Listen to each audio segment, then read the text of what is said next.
Olá, como vocês estão? Tudo bem? Hoje nós vamos estudar a massa atômica e a massa molecular, inaugurando assim a parte quantitativa da química, que a gente vai acompanhar aí até o final desse ano e todo ano de 2021, no segundo ano do ensino médio. Vai ser muito bacana, vamos poder entender muita coisa bacana que acontece na natureza, na indústria. Acompanhe que vai ser muito bacana. Bom, mas antes disso, gostaria que você tirasse aqueles 30 segundinhos do dia para analisar como anda o seu dia, como você acordou hoje, você está bem, está feliz, como está o coração, está triste, o que está te fazendo feliz, o que está te fazendo tristinho, tristinha. Analisa aí o que você pode fazer de diferente para entender esse movimento, aceitar, acolher esse sentimento e a partir desse acolhimento transformar esse sentimento de uma forma positiva para adequar às suas expectativas e melhorar a sua qualidade de vida. Bom, tira aí uns 30 segundinhos para refletir sobre isso, tá bom? Bom, então vamos agora para o nosso estudo da química e para a gente quantificar, a gente vai começar analisando a massa do átomo. Pois é, a gente no começo do ano, a gente estudou o número de massa, lembra? A gente representava pela letra A. O número de massa é o número de prótons mais o número de nêutrons que um átomo tem no núcleo. Assim, o oxigênio, por exemplo, que tem, por exemplo, 8 prótons e 8 nêutrons, alguns oxigênios têm mais nêutrons, né? Mas, por exemplo, 8 prótons e 8 nêutrons, então ele tem 16 como número de massa. 8 mais 8, 16. Muito bem. Agora, nós não vamos estudar o número de massa, nós vamos estudar a massa atômica. É uma coisa um pouco diferente. Por quê? Porque nós vamos relacionar o átomo com alguma massa. É diferente de quantificar o número de prótons e o número de nêutrons no núcleo. E para isso, a química se deparou, e os químicos e as instituições químicas se depararam com essa demanda. Como que eu vou relacionar a massa de um átomo? Quando eu quero relacionar, por exemplo, a massa do meu corpo, eu tenho, por exemplo, 86 quilos. Isso significa que a minha massa é 86 vezes maior do que 1 quilo, que é uma unidade padrão. Muito bem, que a física instituiu. E o átomo? Porque o átomo é muito pequenininho, muito pequenininho. Só para você ter uma ideia, se você pegar 18 ml de água. 18 ml de água é um fundinho de água, assim, ó, um fundinho de nada. E for contando as moléculas que tem lá dentro, você vai ter aproximadamente 602 sextilhões de moléculas. 18 ml de água, que são 18 gramas de água aproximadamente. Então, imagina só já fica aí de continha básica. Qual que é a massa de uma molécula de água? Em gramas, 18 gramas dividido por 602 sextilhões. Meu Deus do céu, a massa de uma molécula de água é muito pequena. Não dá para a gente relacionar a massa de um átomo ou de uma molécula com a unidade que a gente conhece de massa, que é a unidade gramas. Não dá, a unidade de gramas é uma unidade muito grande.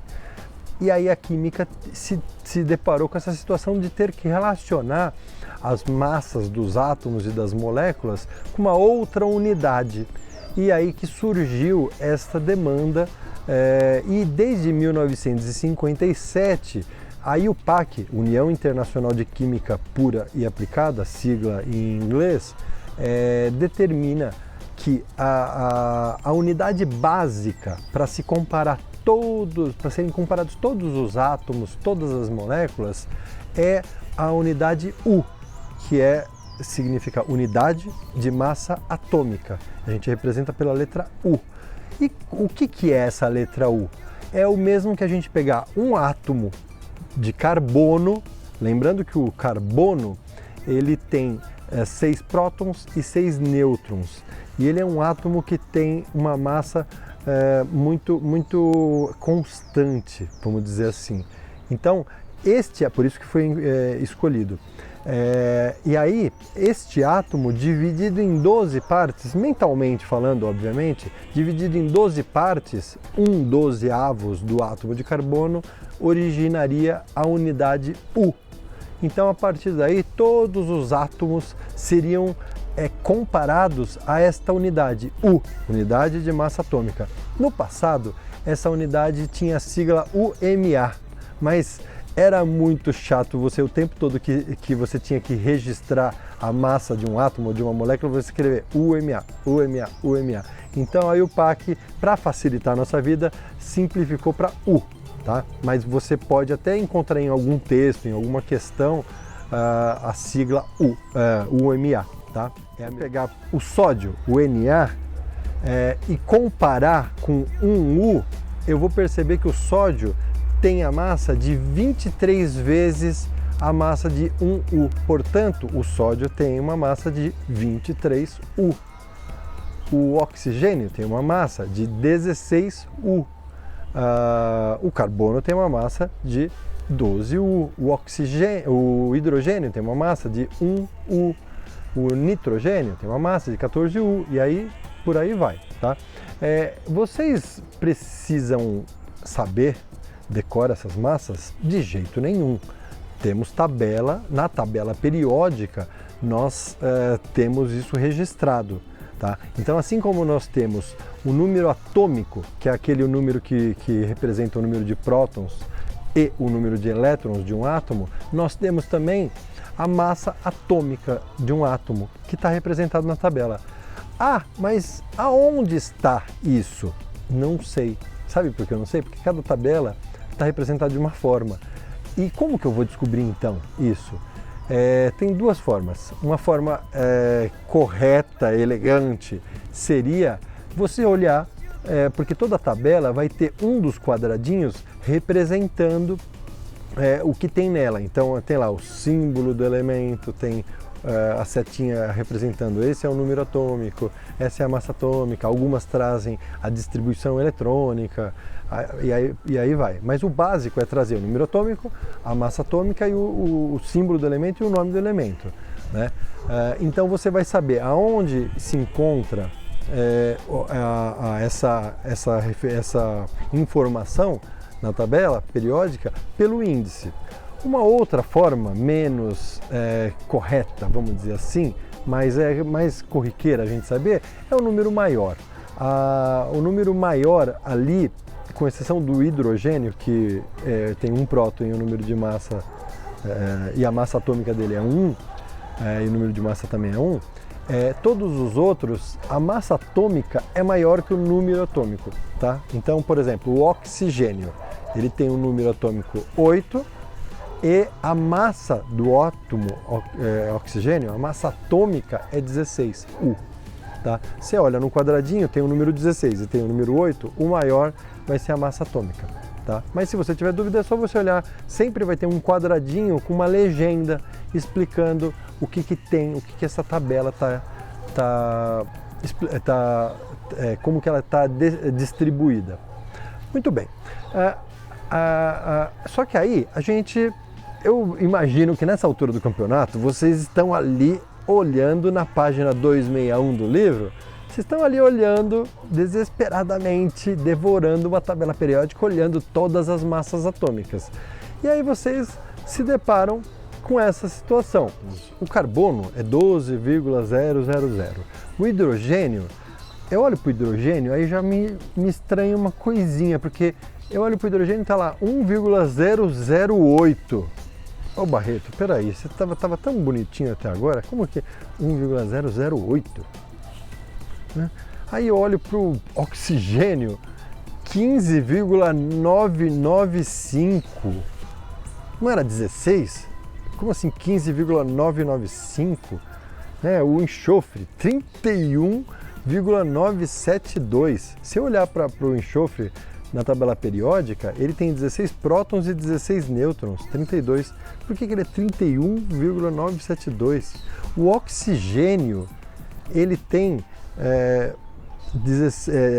8 prótons e 8 nêutrons, ao todo 16. Por que ele tem uma massa 15,995? E eu digo mais, se você pegar a massa de um próton, a massa de um próton é 1,007276 U, ou seja, a massa de um próton é um pouquinho acima de 1 U.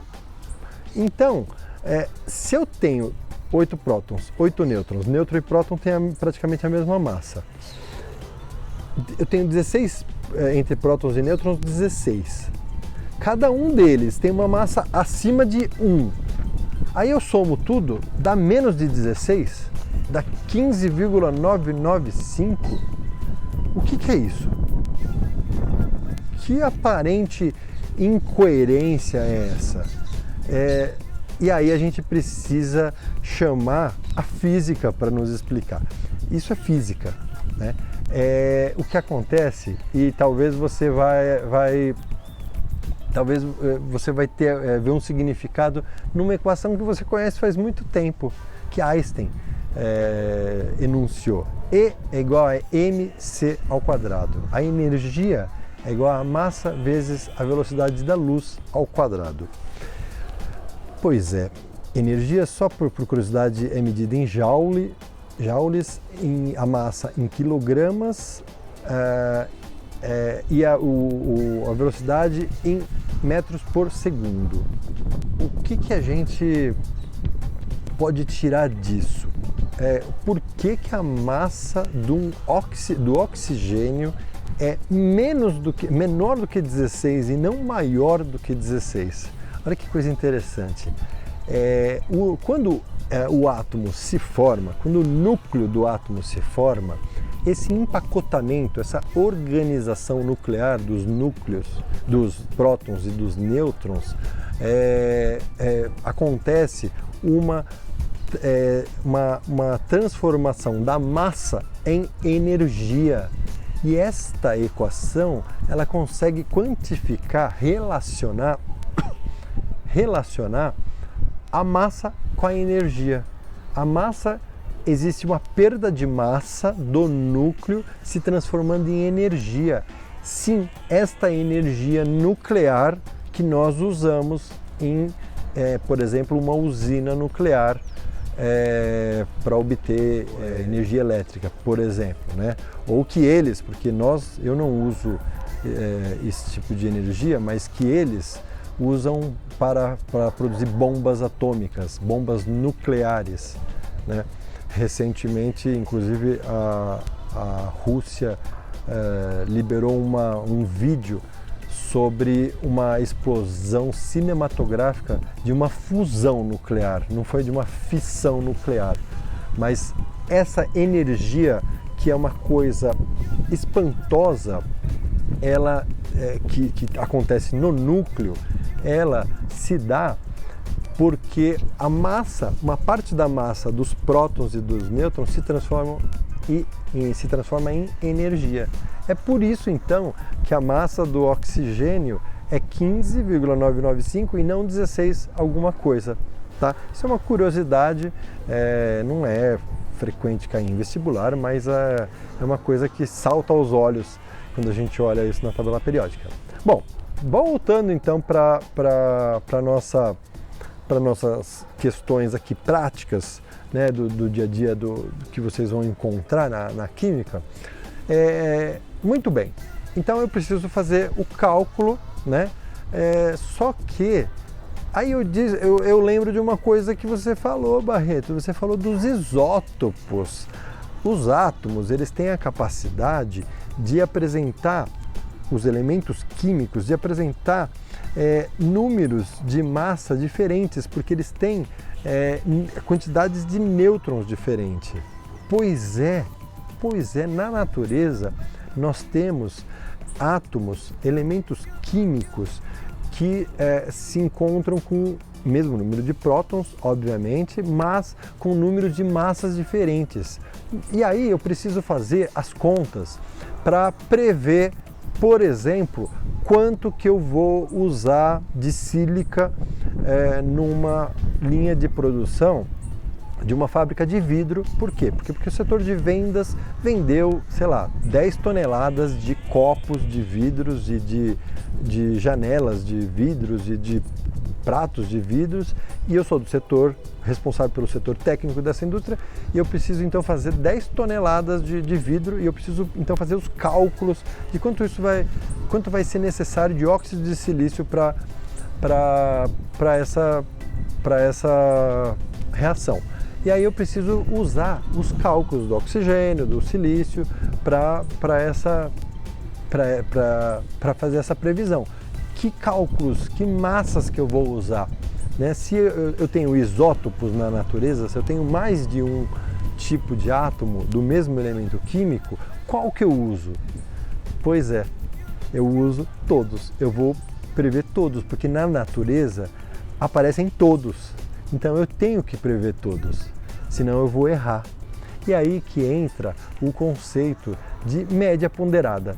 Quando a gente olha na tabela periódica, aqueles numerinhos todos, esses números todos quebrados que vocês estão vendo, eles vêm de um cálculo matemático, de uma média ponderada. Então, vamos lembrar mesmo o que é essa tal de média ponderada, que vocês estão muito acostumados e acostumadas a fazer média ponderada. Você quer ver? Vamos imaginar que vocês tiraram, o professor de Química, ele decidiu fazer ao longo do trimestre 2 provas. Uma das provas, a primeira prova tinha peso 20% só, e a outra prova tinha peso 80%. Opa! 20% e 80%. Qual vale mais? A segunda prova. Tá. Na primeira prova você tirou 6. Aí você fala, poxa vida, mas 6 é pouquinho. Eu sou uma estudante que tira uma nota muito maior. Eu não me contento com essa nota, não. Eu vou buscar uma nota maior, eu vou estudar, eu vou buscar vídeos, eu vou atrás de mais conhecimento para melhorar minha nota. E aí você, na segunda prova, que tem um peso de 80%, 20 e 80%, você tira 9. Muito bem. Se você tirou 6 em uma e 9 em outra. Se a média fosse aritmética, como que você faria essa média? Você ia somar 6 mais 9 dá 15, dividido por 2, 7,5. Essa seria a sua média. Poxa, você estudou tanto, se esforçou tanto, não é? A sua última nota foi 9, significa que você avançou. Por isso a gente dá mais peso para a última nota, porque foi a última fotografia. Então, se a gente calcular, ao invés da média aritmética, a soma e a divisão por 2, se a gente calcular pela média ponderada, qual vai ser sua média? Opa, como que eu faço mesmo? 20 vezes 6 mais 80 vezes 9 dividido por 100. Olha que coisa interessante, a média, ao invés de 7,5, ela passa a ser 8,4. Você tirou as mesmas notas, só que no primeiro caso, pelo cálculo ser aritmético, média aritmética, a média foi 7,5, a outra foi 8,4. Você percebeu que a média ficou muito mais próxima do 9? Pois é, assim a gente também faz na natureza. A gente analisa qual é, olha o termo agora, olha quanto vou gastar. Olha, a gente analisa a abundância isotópica de cada elemento químico para imaginar qual seria a média da massa atômica. Pois é, vou traduzir isso que eu acabei de falar. Olha essa tabela, olha a abundância isotópica do elemento químico carbono. Nós temos na natureza 3 tipos de carbono. O carbono 12, o carbono 13 e o carbono 14. Inclusive o carbono 14 é aquele carbono que a gente faz datação química, sabe? Acharam umas ossadas aqui no Piauí. A gente quer saber quantos anos tem essa ossada. Eles descobrem que tem 150 mil anos. e usaram o método das datações químicas pelo carbono 14. É esse carbono 14 que eles usam, tá? Quando a gente estudar radioatividade, vocês vão entender o que significa isso. Mas, por hora, nós temos 3 tipos de carbono na natureza: o carbono 12, o carbono 13 e o carbono 14. Na natureza, imagina que carbono a gente tem no tronco, nas folhas das árvores, no tronco das árvores, na folha de papel, no nosso corpo inteiro, na comida. Carbono a gente tem o tempo todo, no gás carbônico da atmosfera, né? A quantidade, a abundância isotópica do carbono 12 é de 98,93%, ou seja, a maioria de carbono que a gente tem na natureza é de carbono 12. Aí o carbono 13, que a massa dele é 13,003 U, a gente só tem 1,07% na natureza. E o carbono 14, que a massa é 14,003, a gente tem traço. Traço. Não é que a informação não existe, traço. Traço significa que a porcentagem é 0,000000001, ou seja, é desprezível para a nossa discussão aqui, tá? Bom, como que a gente faz esta média? Esta média a gente leva em consideração da mesma forma que eu fiz a média da nota com vocês, levando em consideração 20% e 80%, eu faço a média aqui. Então, como que é? Levando em consideração as abundâncias isotópicas. O que significa isso? Eu levo em consideração o 98,93% e 1,07%. O terceiro caso eu não levo em consideração porque é zero, praticamente. Então, como que eu faço a conta?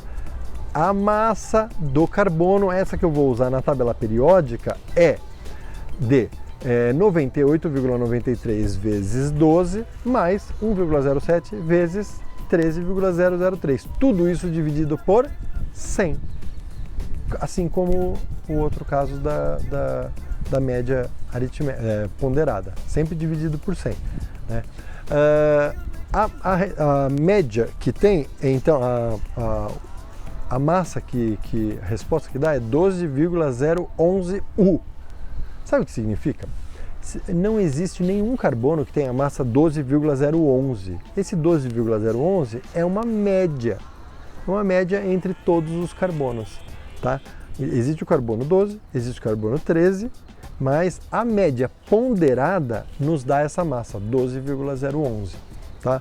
Então é por isso, vocês certamente iriam me perguntar isso, então já está respondido por que os números são quebradinhos na tabela periódica. É porque ali nós apresentamos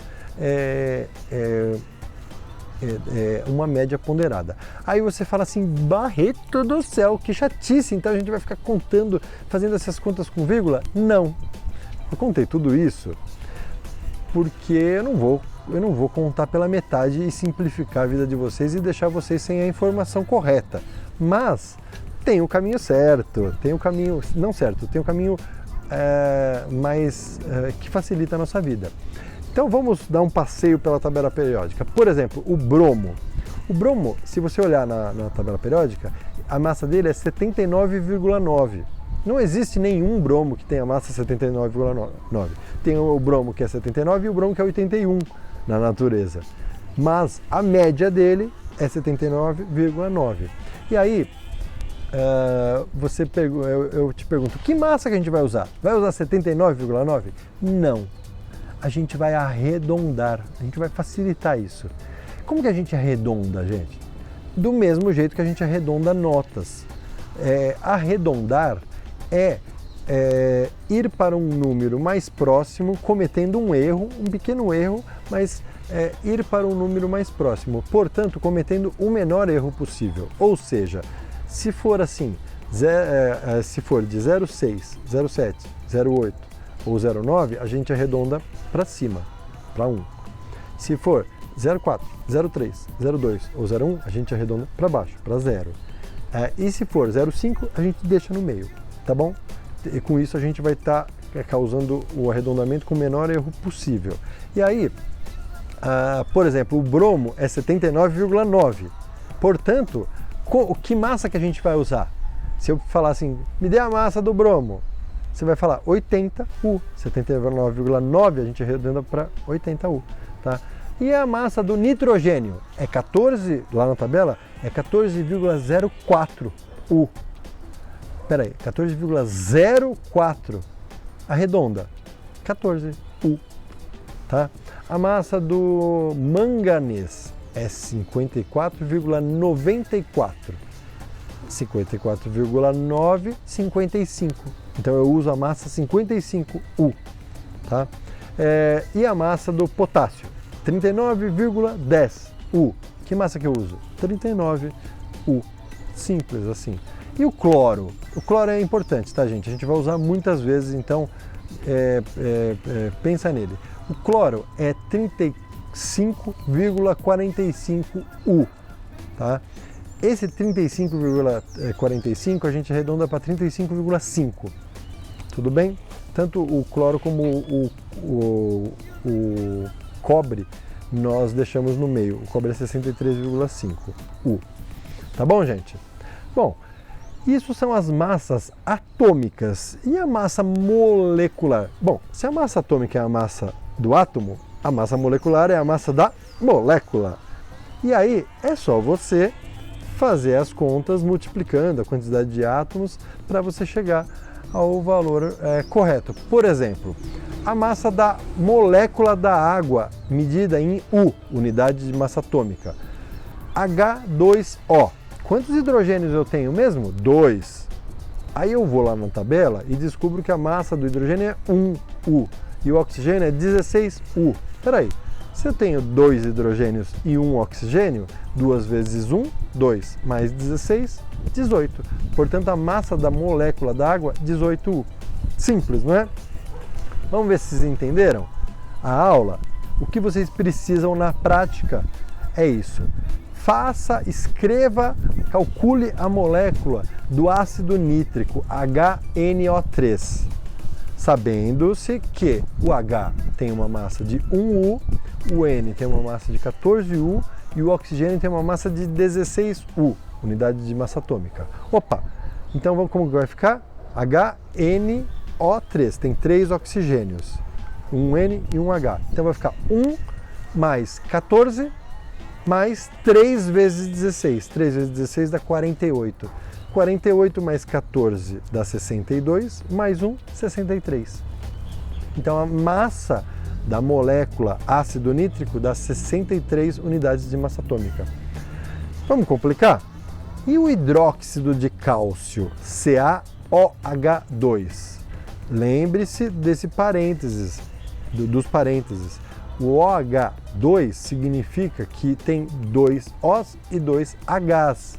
Então, qual é a massa do cálcio? Eu vou lá na tabela periódica, está na família 2, o cálcio, e eu descubro que o cálcio tem uma massa de 40U.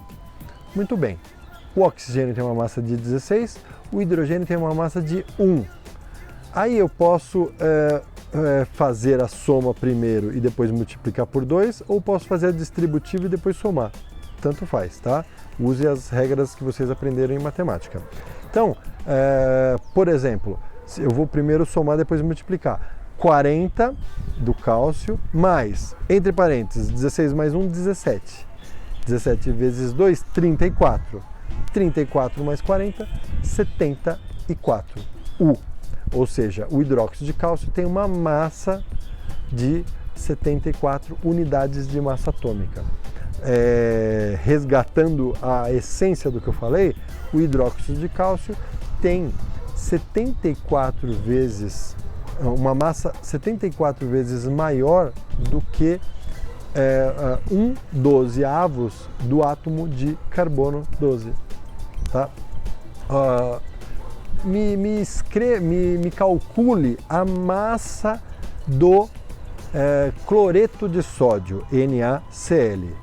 Aí você vai lá na tabela, descobre que o Na é 23U e o Cl é 35,5. Acabamos de ver 35,5U. Aí você soma, tem um Na e um Cl. Na 23, Cl 35,5, total 58,5. Portanto, gente, a soma, a massa molecular é a soma das massas atômicas, levando em consideração a atomicidade, o número de átomos que tem de cada um dos elementos químicos na molécula. Tá bom, gente? Bom, é isso. Próxima aula a gente começa com o famoso e maravilhoso mol. Treinem, façam esses exercícios que eu sugiro na lista, na ficha pedagógica, eles são muito importantes. Qualquer dúvida eu estou à disposição. Espero que vocês tenham entendido, espero que vocês tenham gostado. Para mim foi um prazer ter feito essa aula para vocês, tá? Foi feita com muito amor, com muito respeito e com muito carinho. Até logo!